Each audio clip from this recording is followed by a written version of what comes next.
Hussein, conocido como Sayyid al-Shuhada, es decir, el Señor de los Mártires, fue el segundo hijo del matrimonio entre el Imam Ali y Fátima, la hija del profeta. Por lo tanto, era nieto del enviado de Dios. Fue el tercer imam de la casa profética, sucediendo a su hermano Hassan y precediendo a uno de sus hijos, llamado Ali. Hussein nació el tercer día del mes de Sha'ban durante el cuarto año del calendario islámico, es decir, en el 626 según el calendario gregoriano. Por aquel entonces se fundaba la ciudad de Edimburgo, una de las más importantes de Escocia. También en ese mismo año, los representantes del Imperio Bizantino derrotaban a fuerzas ávaras, eslavas y persas en el primer asedio a Constantinopla. Asimismo, en Japón nacía el emperador Tenchi, el 38º de aquella nación. Cuando el profeta Muhammad supo del nacimiento de su nieto, se dirigió a la casa de su querida hija y cuando finalmente lo tuvo en brazos, el mensajero del Islam pronunció un emotivo llamado a la oración. Durante los primeros días del nacimiento del niño, el arcángel Gabriel apareció ante el profeta y le dijo que lo llamasen como fue llamado el hijo de Aarón. Así fue como el nombre de Hussein fue el elegido para el segundo hijo de Fátima, la luminosa. Desde el día de su nacimiento hasta la muerte de su abuelo Muhammad, el enviado de Dios expresó en muchas ocasiones el afecto y el amor que le tenía a quien se convertiría en imam. Selmán el persa cuenta que un día vio a Hussein en el regazo del enviado de Dios, quien le decía: «Tú eres un eminente, hijo de un eminente y padre de los eminentes. Tú eres hijo de un imam y padre de imames. Tú eres la prueba de Dios, hijo de la evidencia de Dios y padre de las evidencias del Todopoderoso». Una de las frases más contundentes por parte de Muhammad hacia su nieto fue: «Hussein es parte mía y yo soy parte de Hussein». Tras el fallecimiento del profeta, Hussein, que por entonces apenas tenía 6 años de edad, vivió 30 años junto a su padre, el imam Ali, aquel hombre ejemplar que gobernó con justicia y vivió con pureza y devoción. Tras el martirio de su padre, el imamato fue transmitido hacia Hassan, el hermano de Hussein. En aquel entonces, Hussein se mantuvo siempre al lado de su hermano y defendía cada una de las causas que éste encarase. Luego de la muerte de su querido hermano, y según lo que había dictado el mensajero de Dios, el liderazgo de los musulmanes pasó a manos del imam Hussein, que mantuvo este cargo durante 10 años.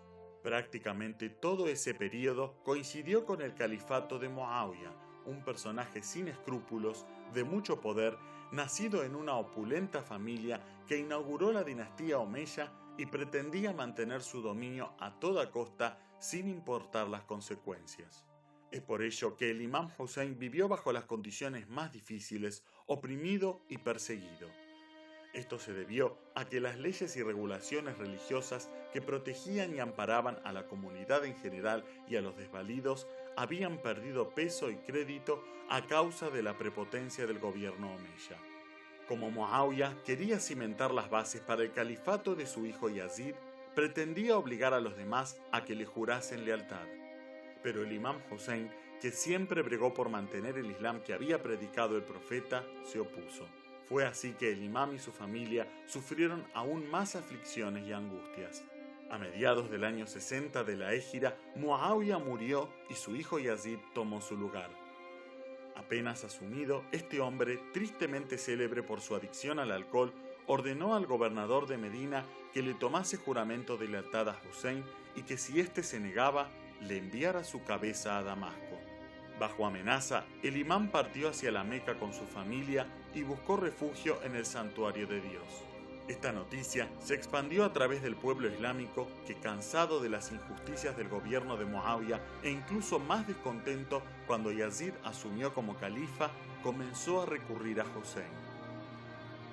Empezaron a llegar cientos de cartas desde Irak invitando al imam a aceptar el liderazgo de la población con el objeto de comenzar un levantamiento que derrocase la injusticia e iniquidad reinantes.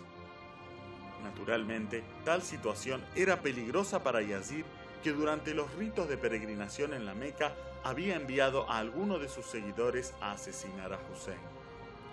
Por ello, El imam acortó los rituales y partió hacia la ciudad de Karbala.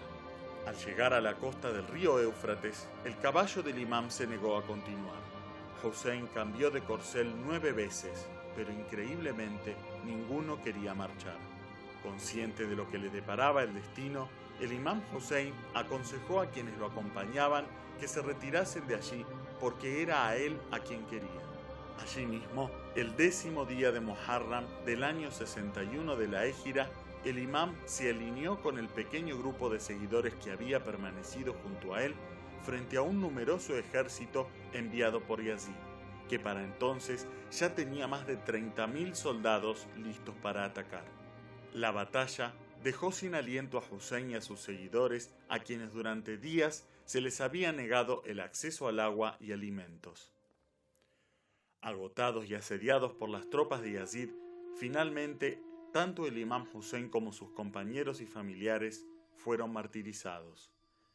Aquel triste día, mujeres y niños también fueron acribillados por el ejército de Yazid. El único hijo del imam en salvarse fue Ali Zayn al-Abidin, quien al momento de luchar se encontraba gravemente enfermo y fue protegido por su tía Zainab cuando los soldados quisieron darle muerte. Este hombre se convertiría en el 4º imam de la casa profética. Hoy, el santuario del imam Hussein se encuentra precisamente en la ciudad de Karbala y es visitado por millones de personas al año.